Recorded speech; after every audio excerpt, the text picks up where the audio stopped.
Predicting the influence of global climate change on the world's economy requires computer modeling. These models incorporate at least a rudimentary global climate model, GCMs. GCMs vary in methodologies and depend on scenarios about future human greenhouse gas emissions. If one adds this variation in climate futures to the complexities of market economies and governmental fiscal policies, a broad range of possibilities results. William Nordhaus published in 1999 an economic analysis of global climate change that he prophetically entitled Requiem for Kyoto. He concluded, number one, costs of implementing strong mitigation measures such as the Kyoto Protocol would exceed their benefits by between $1.1 and $2.2 trillion. Number two, strong mitigation policies in comparison to business as usual would decrease damages from climate change by only 6%. Number three, strong mitigation policies would have dire economic consequences because they would reduce the global gross domestic product by 6%. And four, the United States would bear almost two-thirds of the cost of the Kyoto Protocol, but would enjoy only a small portion of the benefits. People who oppose greater United States participation in international efforts to mitigate greenhouse gas emissions commonly cite this and subsequent studies by Nordhaus. 6 years later, the British government commissioned Nicholas Stern to review the same issue. He concluded, number one, the benefits of implementing strong mitigation policies would exceed their cost by $2.5 trillion. Number two, a business-as-usual policy would increase the risk of accelerated economic damages from climate change and would diminish global gross domestic product by at least 4%. And number three, the expenses for stabilizing greenhouse gas concentrations in the atmosphere would amount to only 1% of global gross domestic product and would not inhibit future economic growth. Advocates for greater international efforts to mitigate greenhouse gas emissions regularly cite this study.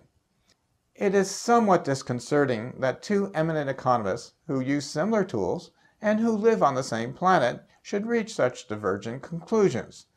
Nonetheless, Nordhaus and Stern's analyses differ only in a few aspects. One of these, you may have already guessed, is their choice of discount rate. Nordhaus assumes that low-income countries have a discount rate of nearly 6% and that high-income countries have an initial rate of 3%, which declines linearly to 2.3% by 2100 and to 1.4% by 2300. In contrast, Stern assumes a discount rate that starts just above 3%, but lowers exponentially to 1.4% by 2100. Economists most commonly name 2% as an appropriate long-term discount rate. Therefore, Nordhaus chooses a higher and Stern a lower discount rate than most economists.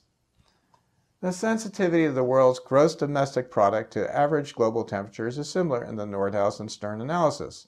Nordhaus, however, selects a single temperature value for the year 2100, 2.8 degrees Celsius warmer, where Stern uses a range of values 1.5 to 4.5 degrees warmer for the year 2100. Consequently, global warming decreases global gross domestic product by about 2% in the Nordhaus analysis and by as much as 4% in the Stern analysis.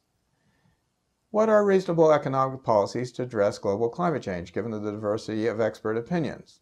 The United States Government Accounting Office recently surveyed 18 U.S. economists, including Nordhaus and other major critics of the Stern Review, about their perspectives. All these economists agreed that the United States government should use a market-based mechanism to establish a price on greenhouse gas emissions, but differed on the type of mechanism and its stringency. For type of mechanism, 8 of the economists preferred a cap-and-trade system with a safety valve by which the government implements cost controls if the price of permits exceeds a certain level. 3 preferred a cap-and-trade system without a safety valve, and 7 preferred a tax on emissions. A cap-and-trade program would be more effective in achieving a desired level of greenhouse gas emissions because, unlike a tax, it would provide certainty that emissions would not exceed a certain level.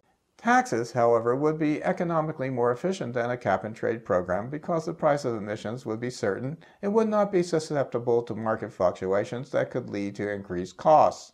In addition, a cap-and-trade system might be more administratively burdensome than a tax. All of these economists suggested that the United States government should regulate emissions by 2015, regardless of the actions of other nations. Consequently, the vast majority of economists now advocate government economic policies to address global climate change are not only feasible, but desirable. In summary, Number 1, the discount rate largely determines the economic feasibility of projects to mitigate climate change.